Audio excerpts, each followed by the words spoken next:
just had to wait a little bit while we rang through to the governor's spokesperson to get the kind of final bureaucratic seal on getting access to the jail proper.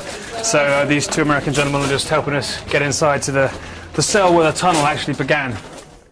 From outside, these Kandahar prison walls look unbreachable until you see inside.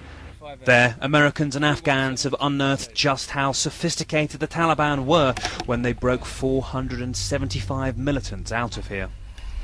The narrow tunnel doesn't travel straight, but has support beams, a tube to feed in oxygen, light fittings, and the dirt was wheeled out on trolleys.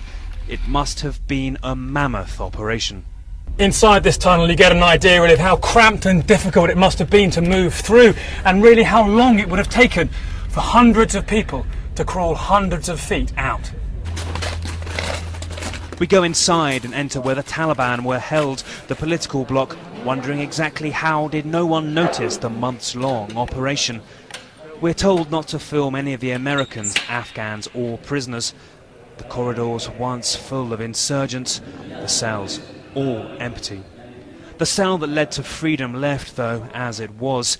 Life here had little luxuries and one big one, an escape route.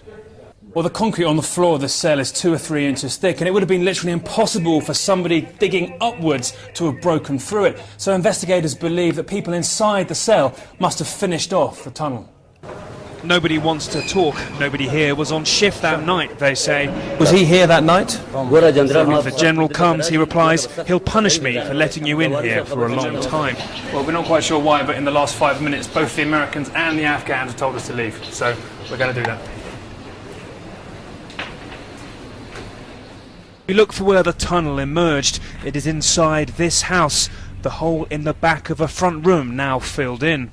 Well, once the prisoners had emerged from the tunnel into the compound here, they faced 2 choices for how they could leave. One is a door in the corner over there, and that leads out onto a canal. Not very useful for the minibuses they apparently escaped on. The most obvious choice would have been this, the front door of the house, and this leads right out onto the main road opposite the prison. Yes, the house is less than 100 feet from the prison's main gate. But still, the Taliban had to be stealthy. This mast is from a heavily armed American military base just down the road. And in the end, even the Americans also didn't notice the huge tunnel below until it found light at its end, until it was too late.